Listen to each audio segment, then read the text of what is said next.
আজকে আমি ভাবলাম যে তোমাদেরকে একটা স্কেলের উপর কাজ দেখাই, কিন্তু দেখো আমি কি করেছি। মানে ক্যামেরা সব সেট করে রেখে আমি অর্ধেক কাজ করার পর আমি হুট করে তাকিয়ে দেখি যে আমি রেকর্ড অনই করিনি। তো তার ফলে কী হয়েছে, আমার অর্ধেক কাজ তো হয়ে গেছে কিন্তু আমি রেকর্ড করতে পারিনি, কারণ আমি তাকিয়ে দেখাই হয়নি যে আমার কাজটা হচ্ছে কি না আদৌ রেকর্ড। তো তারপর বাকি অর্ধেকটায় আমি আবার করছিলাম। তো ভাবলাম বাকি অর্ধেকটাই তোমাদেরকে দেখাই, যেহেতু আগের পার্টটা দেখানো হয়নি। তো বাকি ওই অর্ধেকে যেরকম ডিজাইন ছিল এই অর্ধেকেও আমি সেরকমই ডিজাইন করব। আর এটা কিন্তু স্কেলের উল্টো পাশটা। আমি এখানে নর্মাল যেরকম কলকা ডিজাইন হয় সেরকম করার চেষ্টা করছিলাম, একটু বড় বড় রেখে, আর সাদা দিয়ে করছিলাম, কারণ আমি ব্যাকগ্রাউন্ডটাকে ভেবেছিলাম যে লাল দেব। লাল আর সাদার কম্বিনেশনটা মানে আমার খুবই ভালো লাগে, তো সেই জন্য আমি ভাবলাম যে এরকমই কিছু একটা রাখবো।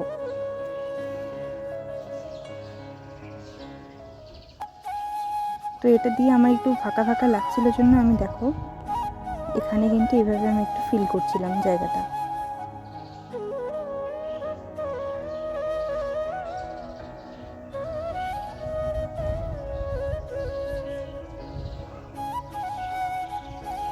আসলে কি নতুন নতুন কিছু জিনিসের উপর না এক্সপেরিমেন্ট করতে খুব ভালো লাগে, সেটা যেটাই হোক।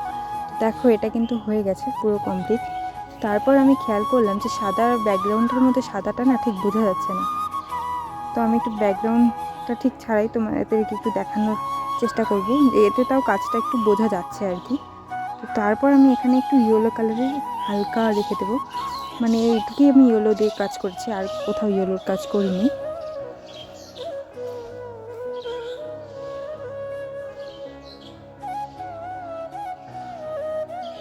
তারপর ওখানেও ওই ব্যাকগ্রাউন্ডটা একটু কেমন লাগছিল জন্য আমি পরে নীল কালারের একটা ব্যাকগ্রাউন্ড নিলাম।